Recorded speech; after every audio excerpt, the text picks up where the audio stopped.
بسم اللہ الرحمن الرحیم۔ السلام علیکم سجنوں تے مترو، میں ہوں ارشد یاسین اور آپ دیکھ رہے ہیں ریڈار۔ سجنوں تے مترو، ضمنی الیکشن سے 36 گھنٹے پہلے کیا کچھ ہوا، کس نے کس کو کیا کہا، اور سب سے اہم وزیر اعظم پریس کانفرنس کرنے جا رہے تھے، اس کو کیوں روک دیا گیا، اس پہ بات کرتے ہیں۔ اور اس کے ساتھ ساتھ خفیہ ایجنسیوں سے جو رپورٹ آئی، اس سے حکومتی اتحاد کی نیندیں اڑ کیوں گئی، آخر اس رپورٹ میں کیا کیا تھا، اس پہ بات کر لیتے ہیں۔ ایم کیو ایم بغاوت کے لیے تیار، کیوں؟ باپ کی ناراضگی، وجہ کیا ہے؟ کیا فائنل راؤنڈ کھیلنے کی تیاریاں کر لی گئی ہیں؟ اس پہ آج ہم تفصیل سے بات کرتے ہیں اور تمام ان موضوعات پر جو معاملات جو پیش رفت ہوئی ہے وہ آپ کے سامنے رکھتے ہیں۔ فائنل راؤنڈ کی تیاریاں، اب جہاں ضمنی الیکشن ہو رہے ہیں وہاں پر کہتے ہیں کہ حکومت کے خاتمے کی تیاریاں بھی جاری ہیں۔ اب بعض لوگوں کا خیال یہ ہے کہ 36 گھنٹے پہلے جو ملک کے اندر ضمنی انتخابات ہونے جا رہے ہیں، اس سے ٹھیک 36 گھنٹے پہلے آرمی چیف وزیر اعظم ہاؤس اچانک پہنچ گئے۔ وزیر اعظم کے ساتھ آرمی چیف کی ایک میٹنگ ہوئی، اس کے بعد 1-on-1 ملاقات بھی ہوئی۔ اس میں کیا باتیں ہوئیں، کیا اہم فیصلے ہوئے، اور پھر ضمنی الیکشن سے 36 گھنٹے پہلے ہی یہ سب کچھ کیوں کر ہوا، اس کی اہم وجوہات کیا ہیں وہ آپ کے سامنے رکھتے ہیں۔ لیکن اس کے ساتھ ساتھ اسی وقت وزیر اعظم پاکستان میاں شہباز شریف ایک اہم پریس کانفرنس کرنے جا رہے تھے۔ کہتے ہیں کہ وہ اپنی اس پریس کانفرنس میں بہت سے اہم انکشافات کرنے جا رہے تھے اور اپنے اس اب تک کی کارکردگی کے حوالے سے وہ فیصلہ کرنا چاہ رہے تھے اور بتانا چاہ رہے تھے عوام کو کہ کیا کچھ ہوا، کیا باتیں کیں، کیا کارکردگی کے معاملات ہوئے، تاکہ اس کے ضمنی الیکشن کے معاملات میں بھی ان کو اس کا کوئی فائدہ پہنچ سکے، کوئی ساتھ بہتر ہو سکے۔ لیکن آرمی چیف نے فوری طور پہ اس معاملے کو نوٹس لیا اور کہتے ہیں کہ شہباز شریف کو قائل کر لیا کہ وہ فی الحال پریس کانفرنس نہ کرے۔ اب پریس کانفرنس میں وہ کرنے آخر جا کیا رہے تھے، یہ ابھی تک بات سامنے نہیں آئی، لیکن کہتے ہیں کہ آرمی چیف کی شہباز شریف سے جو ملاقات ہوئی اس میں سیکورٹی کے معاملات کا جائزہ لیا گیا اور خصوصی طور پہ سیلاب کی تباہ کاریوں کے حوالے سے بھی گفتگو ہوئی۔ 1-on-1 ملاقات بھی ہوئی۔ میرا ریڈار یہ کہتا ہے کہ 1-on-1 ملاقات میں آرمی چیف کی تعیناتی کے حوالے سے بھی فیصلہ کر لیا گیا ہے۔ دونوں طرف سے ایک دوسرے کی رائے سننے کے بعد حتمی فیصلہ کر لیا گیا کہ کس کو آرمی چیف بنانا ہے اور کس کو جوائنٹ آف چیف کے چیئرمین بنانے کا اعزاز دینا ہے۔ اور یہ بھی سننے میں آیا ہے کہ یہ سارے معاملات جو ہیں وہ لندن سے جو شہباز شریف کو ہدایات ملی تھیں، اس ہدایت کی روشنی میں شہباز شریف نے آرمی چیف صاحب سے کو بریف کیا۔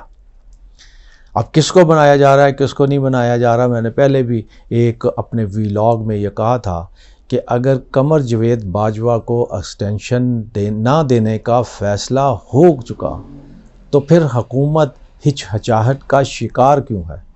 وہ کیوں نہیں آرمی چیف کی تعیناتی کا اعلان کر دیتی، تاکہ ملک کے اندر جو اس وقت ابہام پایا جا رہا ہے وہ ختم ہو جاتا۔ یہ ابہام پھیلانے اور ابہام پیدا کرنے کی وجوہات کیا ہے، حکومت چاہتی کیا ہے؟ کیا حکومت کے اندر جو آرمی چیف کی تعیناتی کے حوالے سے اختلافات ہیں، کہتے ہیں کہ آصف زرداری صاحب اپنے پسندیدہ آدمی کی بات کرتے ہیں، جبکہ میاں نواز شریف اپنے پسند کے امیدوار کی بات کرتے ہیں۔ گویا اب تک کی اطلاعات کے مطابق تمام لوگ متفق ہیں ایک بات پہ کہ اس ایک کو نہیں بنانا، باقی سب میں سے کسی ایک کو بنا لو۔ اب ہوتا کیا ہے، اب بہت دن کم رہ گئے ہیں، جس طرح میں نے کہا کہ فائنل راؤنڈ شروع ہو چکا ہے۔ اب ضمنی الیکشن سے پہلے ایک تو میں نے یہ آپ سے بات کی کہ 36 گھنٹے پہلے کیا کیا ہوا، اسے اور بہت کچھ بھی ہوئے۔ الیکشن کمیشن نے بھی اپنے تئیں بہت سارے اہم فیصلے کیے، اتحادی حکومتوں نے بھی اپنے امیدواروں کو جتانے کے لیے ہر حربہ آزمانے کا اور استعمال کرنے کا بھی فیصلہ کیا۔ عمران خان نے بھی اپنی تنظیمی سطح پر، اپنی پارٹی کی سطح پر بھی اہم فیصلے کیے ہیں کہ انتخابات جیتنے کے حوالے سے، اور اگر دھاندلی ہوتی ہے تو اس صورت میں کیا حکمت عملی ہوگی، یہ 36 گھنٹے پہلے اس سارے معاملات کے فیصلے بھی ہو چکے ہیں۔ سجنوں تے مترو، حکومت نے ضمنی الیکشن میں کارکردگی جانچنے کے لیے اور تمام سیاسی جماعتوں کی ریٹنگ معلوم کرنے کے لیے کچھ سروے کروائے تھے۔ خفیہ تنظیموں کو، خفیہ ایجنسیوں کو بھی خصوصی ٹاسک دیے گئے تھے۔ خفیہ ایجنسیوں نے رپورٹ وزیر اعظم کو پیش کر دی ہے۔ کہتے ہیں کہ اس رپورٹ کی روشنی میں حکمران اتحاد کی نیندیں اڑ گئی ہیں۔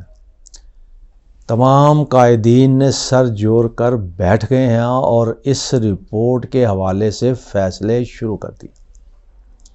میرا ریڈار یہ بتاتا ہے کہ اس خفیہ ایجنسیوں کی رپورٹ میں یہ صاف صاف وزیر اعظم کو بتا دیا گیا کہ 16 اکتوبر کو ہونے والے ضمنی الیکشن میں 85% عمران خان کی حمایت موجود ہے، یعنی 85% نشستیں وہ جیت سکتے ہیں، اور 15% نشستیں پی ڈی آئی کے امیدوار جیت سکتے ہیں۔ گویا 15 اور 85 کا مقابلہ جاری ہے۔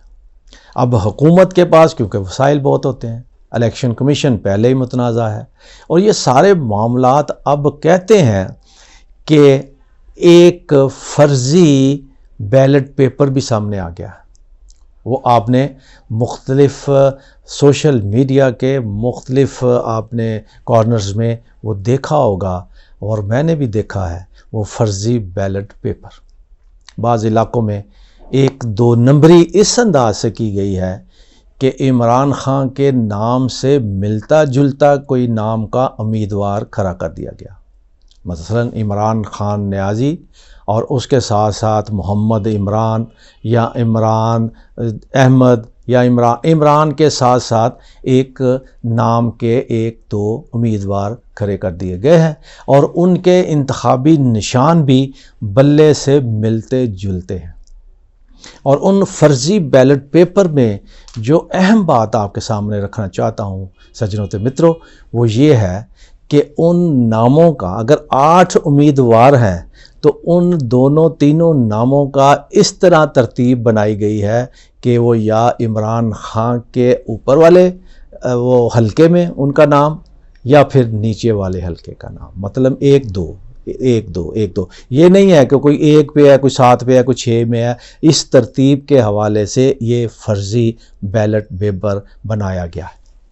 اب ماہرین جو ہیں قانون کے اور ماہرین الیکشنز کے حوالے سے جو الیکشن کو جانتے ہیں، سمجھتے ہیں، ان کی بریکیاں جانتے ہیں، میری ان سے بات ہوئی تو انہوں نے کہا یہ صرف اس وجہ سے ہوتا ہے کہ جو نئے لوگ، نئے ووٹر ہوتے ہیں، کیونکہ ان کو اتنی سمجھ بوجھ ہوتی نہیں ہے، اور خصوصی طور پر دیہاتوں کے اندر جن کی تعلیم زیادہ جو لوگوں کی نہیں ہوتی، وہ اس معاملے میں کنفیوز ہو جاتے ہیں، اور وہ یہ ایک جیسے نشانات اور ایک جیسے ناموں کے حوالے سے اس کا جو ہے وہ نقصان، متعلقہ جو امیدوار جس کے خلاف یہ سازش کی جاتی ہے اس کا نقصان ہوتا ہے، اور جو یہ سازش چاہتے ہیں ان کا اس کا فائدہ ہوتا ہے۔ دوسرے لفظوں میں، آسان لفظوں میں اگر میں سمجھانا چاہوں تو یہ کہ ان کے ووٹ خراب ہو جاتے ہیں، ڈسٹرب ہو جاتے ہیں۔ یہ ایک عام سا یہ طریقہ کار ہے جو یہ بہت خفیہ طور پہ یہ بات کی جاتی ہے، اور بعض حلقوں میں ایسا ہوتا ہے۔ اور آپ کے علم میں یہ بات بھی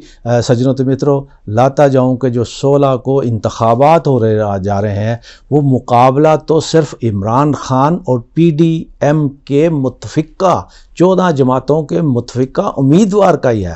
مطلب 2 امیدواروں کے درمیان مقابلہ ہے، اور 16 انتخابات جو 16 اکتوبر کو ہونے جا رہا ہے، اس میں 11 نشستوں پر جو انتخابات ہو رہے ہیں، اور اس ہر حلقے کے اندر 7 سے 8 اور اس سے زیادہ بھی امیدوار انتخابی میدان میں موجود ہیں۔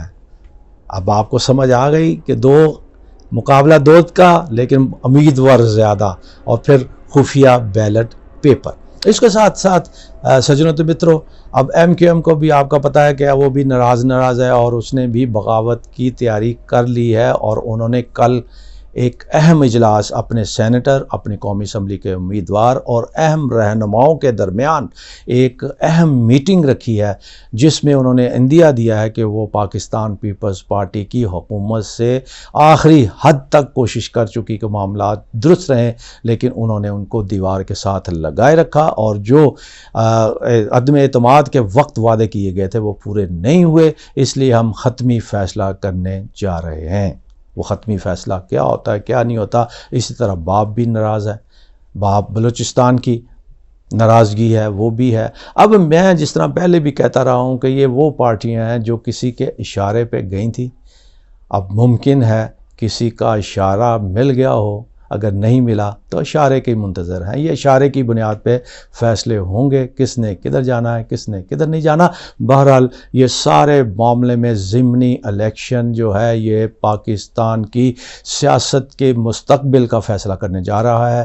اگر اس میں عمران خان نے کلین سویپ کیا تو پھر عام انتخابات جو ہونے جائیں گے اس میں بھی عمران خان کو ہرانا انتہائی مشکل ہو جائے گا۔